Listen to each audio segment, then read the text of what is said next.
Today we have with us Anthony Capps, third grade teacher in one of the premier schools in Baldwin County, Alabama, Gulf Shores Elementary School. Anthony teaches third grade. He is a former student of mine in EDM 310, a former lab professional in EDM 310, a good friend of EDM 310. He spends a lot of time helping me and other students, and I consider myself a student as well because I'm constantly learning, and he's also a very good friend of mine. So today we have Anthony on the hot spot to talk about technology and to tell us a little bit about whether or not he teaches technology, or whether the kids need that at all, or whether he just creates a situation in which it can be used. And so, Anthony, I'm just going to turn it over to you and let you figure out what I meant to ask you but didn't. Okay, so technology, it is still controversial, which is crazy because we're immersed in it, whether you want to be or not. You can't buy groceries without it. So, That's right. You kids, never get the right change. right, exactly. I know. Kids, it's natural for them. Whether in low income areas, whether in high income areas. I teach at a Title I school. Technology is there in their lives, and if you try to have a classroom without technology, then well, hopefully they'll get it later on. I guess I don't want to say anything too negative. But anyway, they're really going to enjoy the opportunity to be able to use technology to prove their learning or to learn.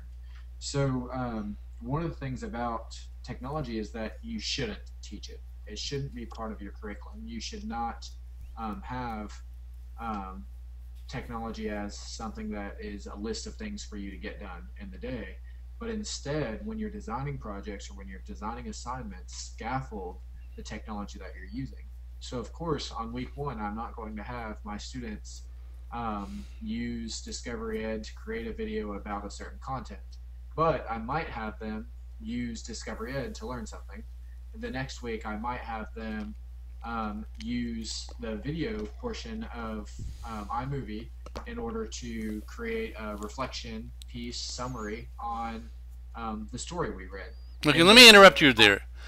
Can sure. your third graders use iMovie? Oh yes, it is.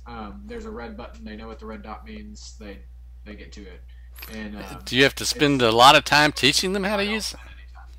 No, no, they teach me Okay, things. Well, EDM 310 students, it probably takes Anthony's third graders less time to learn how to use iMovie than it does you. Just think about that.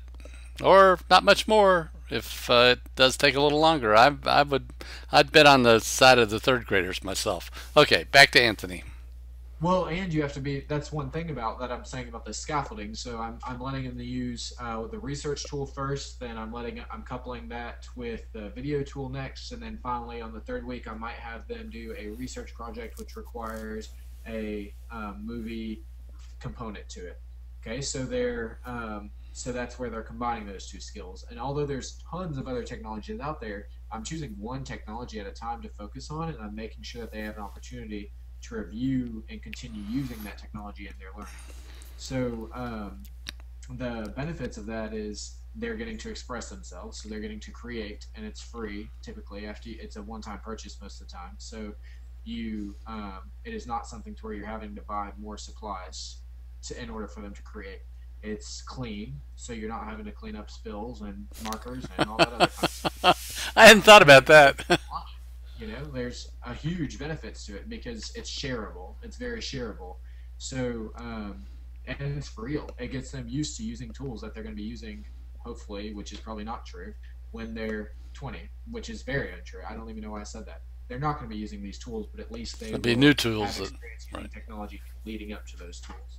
So um, I think that I had another idea about it, but I can't recall right now. So the point of what all this technology talk is use technology, let it get your students to be excited about what they're doing, use it to let them share what they're doing, and scaffold it meaningfully. So let them use one tool at a time, and then the next week let them use the tool that they used the week before and combined with another tool. And don't expect for perfection. It's not going to happen. So if you let them use the tool to research, they're going to make mistakes in the research, but you've built in time to reflect on what those mistakes were. So the next week, they don't have any mistakes in research. They're making mistakes with the new tool you used. You built in time to reflect on what they've used and how it adversely or positively affected their product, or their learning. So they're having an opportunity to learn how to do what they did better by reflecting on the work that they created.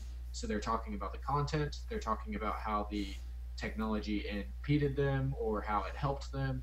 And then by the next week, after you've had several conversations about that, because everyone wants to share, that's your worst nightmare, is that everyone wants to share. So you have to come up with a system for that.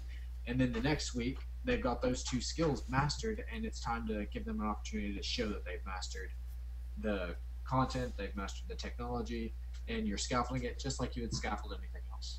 So you're going to be surprised how quickly they pick up on those things. But never teach technology, just introduce it smartly. So. Great. Thank you, Anthony. We really appreciate your comments, and I hope that the students will take away from these conversations that we've had, especially this one, that you don't have to worry about spending a great deal of time or energy teaching your kids how to use technology. Just give them the opportunity. Don't expect perfection, that they're going to go off to Los Angeles and make the best movie in the world the next day. On the first try. On the first try. And don't be surprised, however, that they might do it better than you can on the first try, and that they really want to share it. What's that? Do it yourself first. If you're worried, do it yourself first. That's a great, yes. We want our kids, the best thing we can teach our kids is how to ask valuable questions. Well, if you have done it first, you're going to be able to understand why they're asking those questions. So not saying you're going to be able to answer them, but at least you'll understand why they're asking. Yeah, you run into those problems too, and there's still a problem, and say, okay, let's see if we can't solve it together. Right. And you're teaching them problem-solving skills in that way. So asking questions, problem-solving, those are two 21st century skills that kids need to know beyond the content. So. Yeah, one of the mottos of EDM 310, as you know, is the questions are more important than the answers. And the more that I think about this, the more I realize that that's a real key to project-based learning and learning.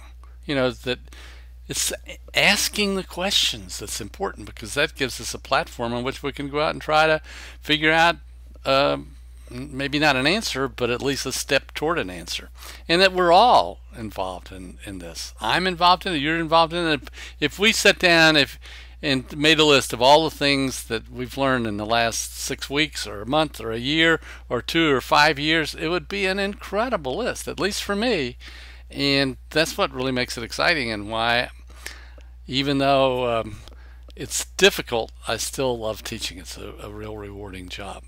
So even though we've given you some comments about how difficult teaching may be, if you work hard at it, and if you enjoy it, and if you're a learner yourself, and that's really key, then it can be a tremendously rewarding occupation.